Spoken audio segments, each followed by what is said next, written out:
అతను నటించిన మొట్టమొదటి చిత్రం 1946లో వచ్చిన వరూధిని అనే చిత్రం. ఈ సినిమా దర్శకుడు బివి రామానందం రంగారావుకు దూరపు బంధువు. రంగారావు ఈ చిత్రంలో ప్రవరాఖ్యుడిగా నటిస్తే, నటి గిరిజ తల్లి దాసరి తిలకం అతనుకు జోడీగా నటించింది.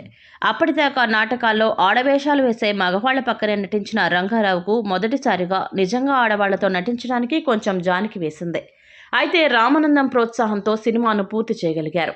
తన తొలి సినిమాలో పాత్ర పోషించినందుకు గాను రూ. 700 పారితోషికం అందుకున్నారు. కానీ చిత్రం బాక్సాఫీస్ వద్ద నిరాశపరిచింది. దాంతో అతనుకు మళ్లీ సినిమా అవకాశాలు రాలేదు. దాంతో ఉద్యోగం కోసం జంషెడ్పూర్ వెళ్లి టాటా కంపెనీలో బడ్జెట్ అసిస్టెంట్గా చేరారు. జంషెడ్పూర్లో పనిచేసే ఆంధ్రులకు ఒక సంఘం ఉండేది. ఈ సంఘం ఉత్సవాల్లో భాగంగా నాటకాలు వేస్తూ ఉండేవారు. వీరాభిమన్యు నాటకంలో కర్ణుడిగా, ఊర్వశి నాటకంలో దుర్వాసునిగా అతను వేషాలు వేసేవారు. అదే సమయంలో అతనికి వివాహం